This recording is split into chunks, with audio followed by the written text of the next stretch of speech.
সাথে মাঝে মিলে নিজ ডালে বসে হরিনাম করো হাতে করো তালি দিয়ে হরি হরি বল। তাহলে আনন্দ কাটে নদিয়া রমণী বনে হরি বল রমণী বনে। তাহলে জানতে হবে মা এই যে রমণী রমণী কাকে বলা হয়?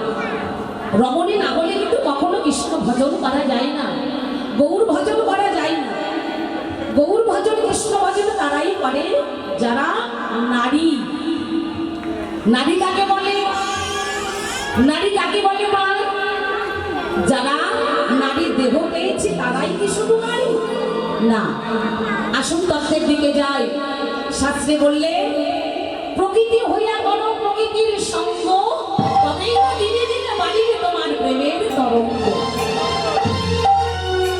নারী বা রমণী, রমণী মানে র মানে স্থির, মণি মানে হরি বল।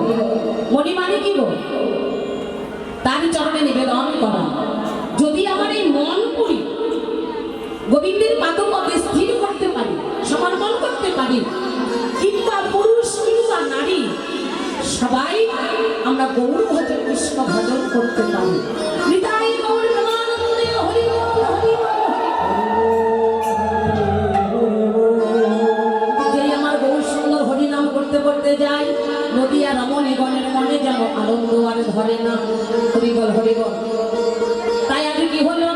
যে আমার গৌর সুন্দর যাচ্ছে, বাসুদেব ঘোষে বহে মনে রহরিষে, বাসুদেব ঘোষে বহে মনে রহরিষে, বাসুদেব ঘোষে বহে মনে রহরিষে, বাসুদেব ঘোষে বহে মনে রহরিষে, গোষ্ঠ লীলা গোরা চাঁদো করিলা প্রকাশে, গোষ্ঠ লীলা গোরা চাঁদো করিলা প্রকাশে, গোষ্ঠ লীলা গোরা চাঁদো করিলা প্রকাশে, গোষ্ঠ লীলা গোরা চাঁদো করিলা প্রকাশে, ও গোষ্ঠ লীলা করিলা প্রকাশ রে।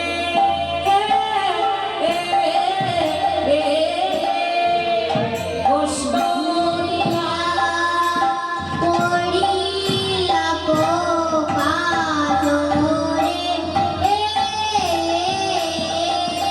গোষ্ঠ লীলা করিলা প্রকাশ রে,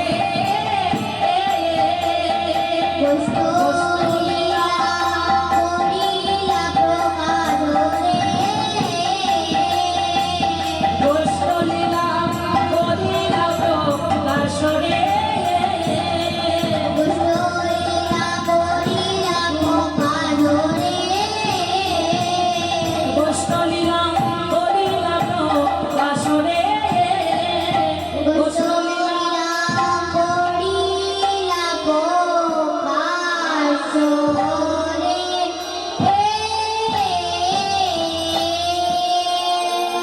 ইবা গোষ্ঠ লীলা। জয় জয় শ্রী গুরু প্রেমানন্দ নিতাই হরি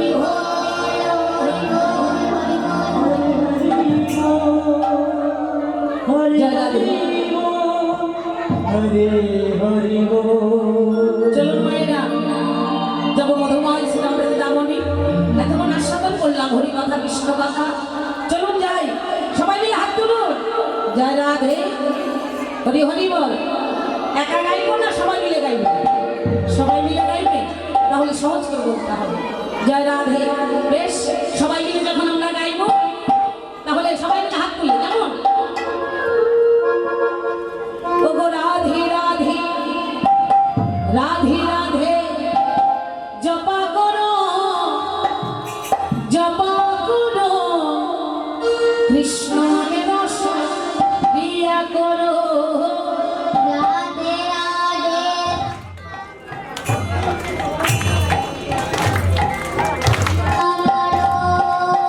রাধে রাধে জপা করো, কৃষ্ণ নামে রস প্রিয়া করো।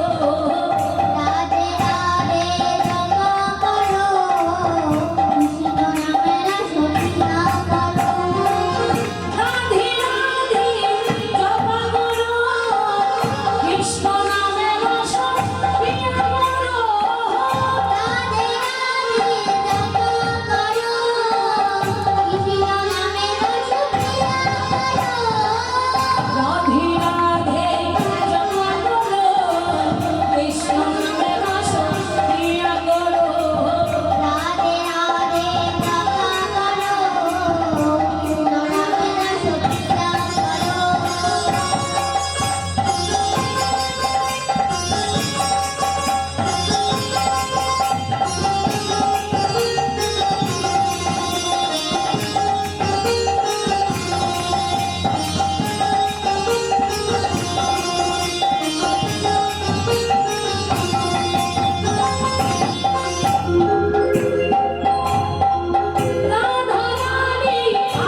পরিপূর্ণ মধুর মধুর মধুময় শ্রীধাম শ্রী বৃন্দাবন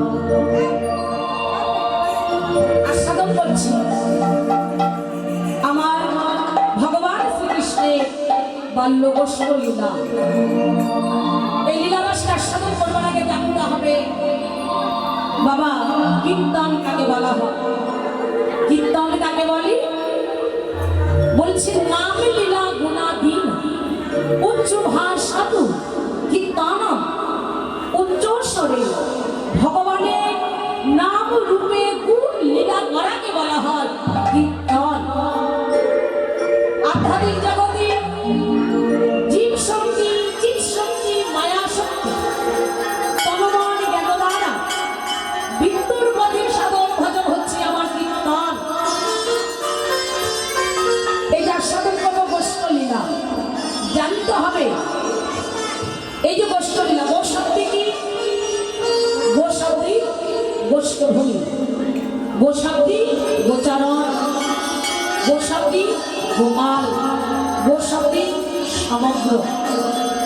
নন্দিনী নন্দন ভগবান শ্রীকৃষ্ণচন্দ্র প্রত্যেক দিন মাথা সুতার করে বসে ক্ষীরসর নবনী সেবা করে সভা সঙ্গে করে ধেনুবৎস নিয়ে ধেনুখালি বাজাতে বাজাতে গোষ্ঠ গোচারণে যায়।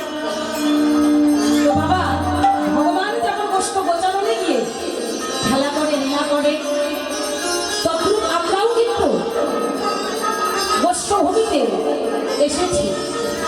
কোন গোষ্ঠভূমি? ভগবান নবলক্ষ ধেনু নিয়ে যায়, ধেনু নিয়ে আসি আর আমরাও কিন্তু গোষ্ঠভূমিকে নবলক্ষ নিয়ে এসেছি। তবে আমাদের গোষ্ঠভূমিটা কোথায়? সংসার রূপী মায়ার গোষ্ঠভূমি। আমাদের হলো সংসার রূপী মায়ার গোষ্ঠভূমি। তবে ভগবানের মতো আমরাও নবলক্ষ নিয়ে এসেছি। কোন লক্ষ্য? বলছে 100,000-এ হয় 1 লক্ষ। এই লক্ষ্যটা কিন্তু সেই লক্ষ্য নয়। কোন লক্ষ্য? আমরা নিয়ে এসেছি সেই নবলক্ষ যাহা হলো কেবল বিকৃত ধন। বাবা গোষ্ঠী তো আমরা সবাই যাই, প্রতিনিয়ত যাই, কিন্তু বলুন তো গোষ্ঠ গোচারণ খেলা সমাধান করে আমরা কজন আবার নিজ নিজ জায়গায় ফিরে আসতে পারি? যেজন ফিরে আসতে পারে সেজন পরম পিতার কাছে গিয়ে পিতৃত্ব ধনের মূল ধন হিসেবে জিজ্ঞেস বুঝিয়ে দিতে পারে। আর যেজন নাকি মায়ার গোষ্ঠভূমিতে গোচারণ খেলা করে পিতৃত্ব ধন হারিয়ে ফেলে পরম পিতার কাছে গিয়ে মূলধন হিসেবে জিজ্ঞেস বুঝিয়ে দিতে পারে না, তাদের পৃথিবীতে আসা বড় ব্যথা। তাই আজ এই হেন প্রভাত মানে আমার ভগবান শ্রীকৃষ্ণচন্দ্র গোষ্ঠগোচরণে যাবেন বলে কি করেছি? মায়ের কোলে বসে বসে নবনীর সেবা করছে। হরি বল। যে মায়ের কোলে বসে নবনীর সেবা করছে, ও গো বসিয়া মা এর কোলে আজি ননি খেতে খেতে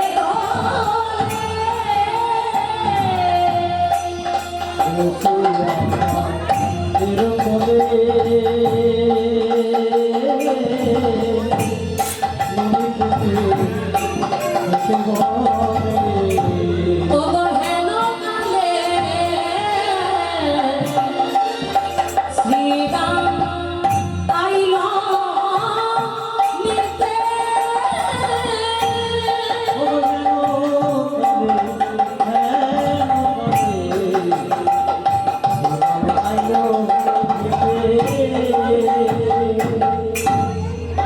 বসিয়া মায়ের কোলে ননি খেতে খেতে বলে হেন কালে শ্রীরাম আইল নিতে। বলে কানাই, ও ভাই কানাই, বলি তুই কি বসে যাবে না মা?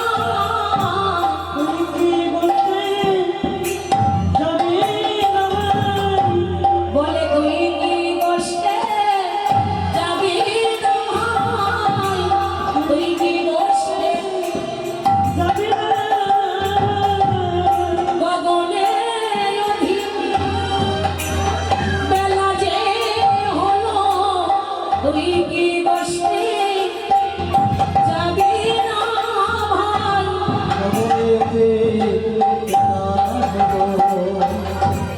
তুই কি বসে যাবি না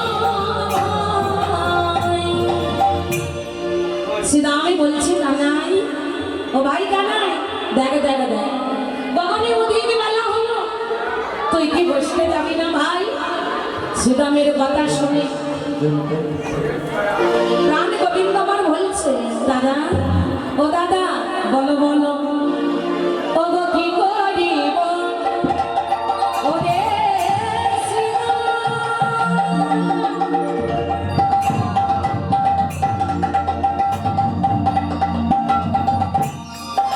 বলো করব আমি কি জোড়া পড়ি এই ধরা বাঁধি, এই দেখো বসে রয়েছি জোড়া বাঁধি আমি ধরা মোরে বসে রয়েছি। তাই তো বসতে আজ যেতে নাহি,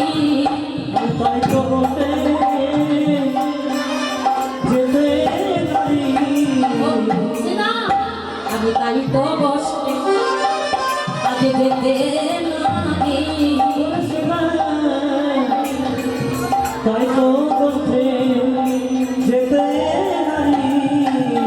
আমি যে মায়ের কাছে ধরা পড়েছি, আমি তো তাই তো বসতে আজ যেতে নাহি। বলিনে জন্মে নয়, অতি জন্মে জন্মে আমি যে জন্মে নয়, জন্মে জন্মে মায়ের কাছে, আমি যে জন্মে নয়, জন্মে জন্মে আমি যে জন্মে নয়, জন্মে জন্মে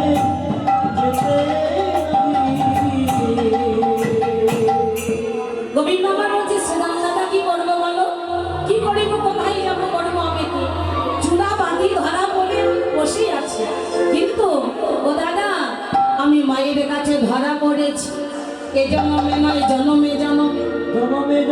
হরি বল। গোবিন্দ কখনো ধরা পড়ে? যে ভগবানকে পাবার জন্য যোগী মনি ঋষিরা যুগ যুগ সাধনা করে, যে ভগবানকে পাবার জন্য মনিরা তপস্যা করে, ধ্যান করে, যে ভগবানের দেখা তারা একটি বারের জন্য পায় না, সেই ভগবান কিনা ধরা পড়েছে কার কাছে? মায়ের কাছে। হরি বল। যে মায়ের কাছে ধরা পড়েছে সে কেন? ইনি হলেন মা যশোদা। এই মা যশোদা আগে তিনি কে ছিলেন? মা ধরা। ধরা পড়বেন না কেন ধরার কাছে? হরি বল। কেননা বিশ্ব ব্রহ্মাণ্ডে আমার গোবিন্দের এমন কোনো ভক্ত নাই যে তার বিনিময়ে, তার দেহের বিনিময়ে আমার গোবিন্দকে সেবা দিতে পারে। দিয়েছিল কে? ধরা মা। মাগো আমরাও তো গোবিন্দের দেওয়া জন্ম পেয়েছি, পারবো গোবিন্দ সেবার জন্য স্তন বাধা দিয়ে বা তার বিনিময়ে কোনো কিছু বাধা দিয়ে গোবিন্দ সেবা দিতে পারবো না। হরি বল। তা বাবা, যে একটু ভগবানের নাম করে সে কিন্তু মনে মনে ভাবে আমি বড় ভক্ত, সারাদিন গোবিন্দের নাম করি, ভোরবেলায় স্নান করে তিলক আহ্নিক করি, গলায় আমার তুলসী মালা, সবাই আমায় সাধু বলে, আমি গোবিন্দের বড় ভক্ত। মানো গলায় তুলসী মালা থাকলেই সে ভক্ত নয়, সকালে উঠেই তিলক আহ্নিক করলেই সে ভক্ত নয়, নিরামিষ সেবা করলেই সে প্রকৃত বৈষ্ণব নয়, ভক্ত নয়। হরি বল। আমি যে বড় ভক্ত অহংকার হয়েছিল কার মনে? দেবশ্রীর নারদ। যে নারদ বিনা যন্ত্রে নারায়ণ নারায়ণ সকল সময় নাম জপ করে, নারদ মনে মনে ভাবলেন আমার মতো গোবিন্দের বড় ভক্ত বুঝি এই ত্রিভুবনে আর কেউ নেই। ভগবান তিনি হলেন অন্তর্যামী, অন্তরে জানলেন নারদের মনের কথা। তাই ভগবান নারদকে ডাকলেন, নারদ এসো, আমার কাছে এসো। ও নারদ, তুমি আমার সঙ্গে যাবে? কোথায় প্রভু? না মত্তধামে। কেন? না সেখানে তুমি যদি আমার সঙ্গে যাও তুমি দেখতে পাবে যে মত্তধামে আমার কেমন ভক্তরা সেখানে বসত করে। বলছে সে কি প্রভু, মত্তধামে আবার তোমার ভক্ত থাকে নাকি? বলছে থাকে গো থাকে, চলো কত ধরনের ভক্ত বসত করে তুমি একবার দেখবে, চলো। তা শোনো নারদ, এই দেশে গেলে হবে না, তোমাকে আর আমি দুইজনকে ব্রাহ্মণী রূপ ধারণ করে মত্তধামে যাব। আজ পরীক্ষা করব আমার ভক্ত কতখানি আমায় ভালোবাসে, আর সেই ভক্ত আমি তোমায় দেখাবো। তা দুজনা কি করলেন? ব্রাহ্মণের রূপ ধারণ করে সর্বপ্রথম সাত সকালে এক রাজবাড়ির দাঁড়িয়ে এসে দাঁড়িয়েছে, দাঁড়িয়ে আছে দাঁড়িয়ে। এই গোবিন্দ এবং নারদ ব্রাহ্মণের রূপ ধারণ করে দাঁড়িয়ে দাঁড়িয়ে চিৎকার করে বলছে, মহারাজের জয় হোক, মহারাজের জয় হোক।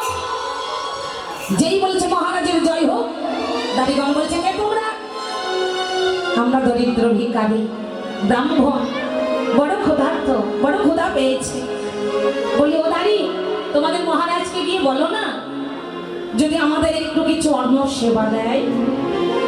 আচ্ছা বেশ, ছুটে গিয়ে বলছে মহারাজ, দ্বারে দুইজন ব্রাহ্মণ ভিখারি এসেছি, তারা দুটো অন্ন সেবা চাইছে।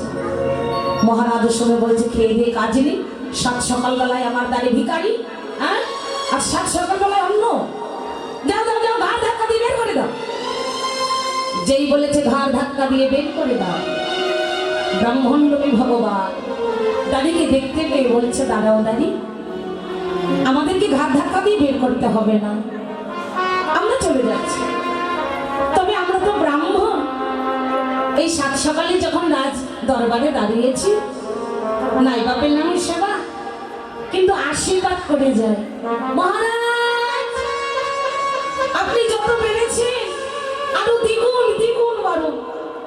নারদ চলো এবার চলে যাওয়া যাক। নারদকে সঙ্গে করি প্রভু আমার চলেছে। যেতে যেতে বলছে নারদ চলো আমরা চলে যাই। নারদ বলছে দয়ামা হাঁটতে হাঁটতে এতখানি পথ অতিক্রম করলাম, হাঁটতে হাঁটতে আমার গলাটা শুকিয়ে কাঠ হয়ে গেছে, একটু জল সেবাও কি মত দামে হবে না? ও প্রভু, ওই দেখো একটা ছোট্ট কুঠির, চলো না দেখি একটু জল পান হয় কিনা। যেই না ওই কুঠিরে এসে দাঁড়িয়েছে, দেখি কিনা এক বৃদ্ধ বুড়িমা।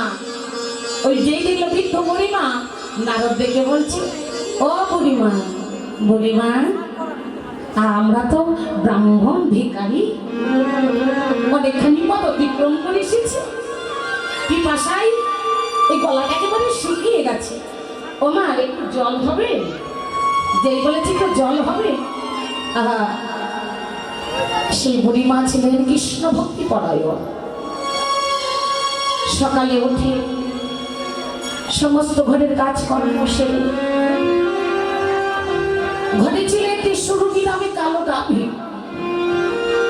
গাভীর দুগ্ধ দহন করে বিক্রয় করে যাহা কিছু মূল্য পায় তাই দিয়ে চাউল ডাউল এনে রন্ধন করে রাধা মাধবের সেবায় লাগায়, তারপর প্রসাদ পায়। বুড়িমা কি করলেন? যেই জল চেয়েছে, কৃষ্ণ ভক্তি পরায়ণ রমণী কি করল? ব্রাহ্মণ দুইজনকে দেখে তার একমাত্র সুরভি গাভীটা দুগ্ধ দহন করলেন। দুগ্ধ দহন করে উদার পরিপূর্ণ করে তাদের দুগ্ধ সেবা দিলেন। যে দুগ্ধ সেবা দিল, নারদ বলছে, দয়াময়, দেখছো যে রাজবাড়ি, যেখানে তুমি সেবার কোনো ত্রুটি হবার কথা নয়, সেখানে একটু অন্য সেবা হলো না? আর এই গরিব কুঠিরে একটু জল চাইলাম, দেখো দুগ্ধ দিয়ে আমাদের তৃষ্ণাকে নিবারণ করল। প্রভু চলো, তৃষ্ণা নিবারণ হয়েছে, এবার যাই। তবে যাবার সময় বুড়িমাকে একটা আশীর্বাদ করো দয়াময়, আমরা তো ব্রাহ্মণ, আমরা তো শুধুমুখী যেতে পারি না, তুমি ওকে আশীর্বাদ করে যাও। বেশ নারদ, বুড়িমা যাবার সময় আশীর্বাদ করে গেলাম। তোমার ওই সুরভি নামে কালো গাভীটা যেন এক্ষুনি ছটফট করতে করতে মারা যায়। নারদ বলছে, দয়াময় প্রভু, হে তোমার কেমন বিচার? হে তুমি কি দিলে? এ কেমন আশীর্বাদ দিলে? এটা তো আশীর্বাদ হলো না, হলো না? আশীর্বাদ হয়েছে? প্রভু, তুমি বুড়িমাকে অভিশাপ দিলে, যে আমাদের তৃষ্ণা নিবারণ করলো তাকে তুমি আশীর্বাদের বদলে অভিশাপ দিলে, আর যে আমাদের এক মুঠো সেবা দিল না তাকে তুমি চতুর্গুণ আমার আশীর্বাদ দিলে। এ তোমার কেমন বিচার? প্রভু বলছেন, নারদ, ও তুমি বুঝবে না, তুমি দেখতে পাচ্ছ আমি কেন ওকে চতুর্গুণ হবার আশীর্বাদ দিয়েছি, আর বুড়িমাকে কেন অভিশাপ দিলাম জানো? ওই গাভীটি মারা যায়, সেই অভিশাপ দিলাম জানো? কেননা এই বুড়িমা হলো বড় কৃষ্ণ ভক্তি পরায়ণ, ও যে আমায় ছাড়া আর কিছু চিনে না, সদা সর্বক্ষণ সে আমার নাম জপ করে। কিন্তু কি জানো, বৃদ্ধ হলেও আমার চরণে ঠাই পাইনি একটি কারণে, ওর যে কালো সুরভি নামে গাভীটা আছে, ওই কালো গাভীটির মায়াই পড়ে আছে। তাই তো সর্বপ্রথম আমি ওই কালো গাভীটাকে হরণ করলাম, এরপর আমি ওই বুড়িমাকে আমার চরণ তলে স্থান দেব। নারদ বলছে, দয়াময়, তুমি এমন সুবিচার, কিন্তু ওকে তুমি দ্বিগুণ হওয়ার আশীর্বাদটা কেন দিলে? দেব না, তাকে আমি দেব না। ও যে কোনোদিন আমায় চাই না, ও যে ধন সম্পদ নিয়ে মেতে থাকতে চায়। নারদ, কেউ যদি আমায় না চায়, আমি তাকে কেমন করে চাই বলো? যে আমায় চাই আমি তাকে চাই, যে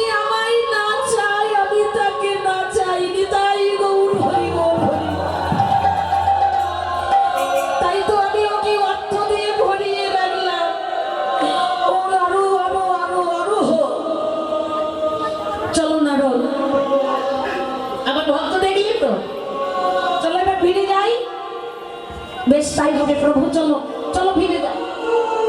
যেতে যেতে পথের মাঝে আমার ভগবান গোবিন্দ বলছে, নারদ এতখানি পথ এলাম, দেখো না দুপুর হয়ে গেল, মত্তধামে এলাম, একটু অন্য সেবা আমার হলো। প্রভু সেবা করবে কোথায়? তোমার তেমন ভক্ত কোথায় তোমায় ভালোবেসে অন্য সেবা দেবে? ও নারদ ওই দেখো না, ওই দেখো আর একটা কুঠির দেখা যায়, চলো না দেখি, যদি একটু অন্য সেবা হয়। নারদকে নিয়ে গোবিন্দ আমার কুঠিরের সম্মুখে সে দাঁড়িয়েছে, আর সেই কুঠিরে বসে আছে আমার ধরা মা। এই ধরা আর দ্রোণ তারা ব্রাহ্মণ, এদের কোনো পুত্র সন্তান ছিল না। দ্রোণ প্রত্যেকদিন ভিক্ষায় যায়, যাহা কিছু ভিক্ষা করে কুণ্ডল খায়, রন্ধন করে রাধা মাধবের সেবায় লাগায়, তারপর তারা প্রসাদ পায়। ওই দাঁড়ে দাঁড়িয়ে গোবিন্দ মা ডেকে বলছে, মা ও মা, ঘরে কি কেউ আছো মা? এই দেখো তোমার ঘরে অতীত হলাম। ও মা বড় ক্ষুধার্ত, খুব খিদে পেয়েছে, কাল একাদশীর উপবাস করেছি, আজ আমাদের পালনের বেলা। ও মা ঘরে কেউ আছো? ও মা, যেই মামা বলে ডেকেছে, গোবিন্দের ডাকা কণ্ঠ, এটি কত মধুময়। ধরা মামা ঘরের ভেতর থেকে গোবিন্দের ডাকা কণ্ঠ পেয়ে বলছে, আর এমন মধুর কণ্ঠে আমি আগে কোনোদিন শুনি নাই। এই ডাকলো এমন মা বলে, আমায় আমার মতো অভাগী দেখে মা বলে দেখেছে কে?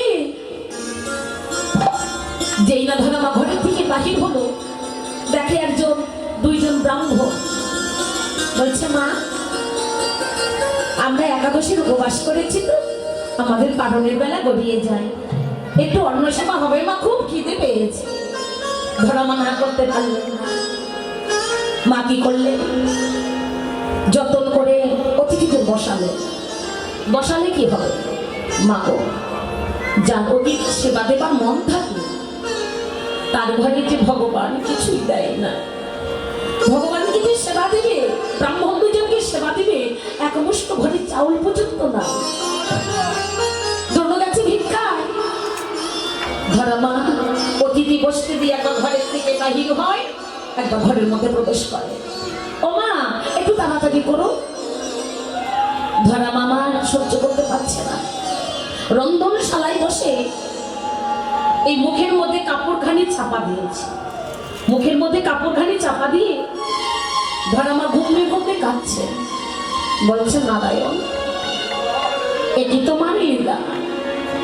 শুনেছি কোনো অতিথি যদি ঘরে আসে তারা নাকি নারায়ণ হবে, কেন পাঠালে এমন অতিথি যে অভাগিনীর ঘরে এক মুষ্ঠ চাউল থাকে না, যে ভিখারিনীর ঘরে সেবা দেবার মতো কিছু থাকে না? দয়াময় তুমি কৃপা করো। মঙ্গলময় হরি আমার প্রভু নারায়ণ, দিবানিশি তোমারে আমি করিব স্মরণ।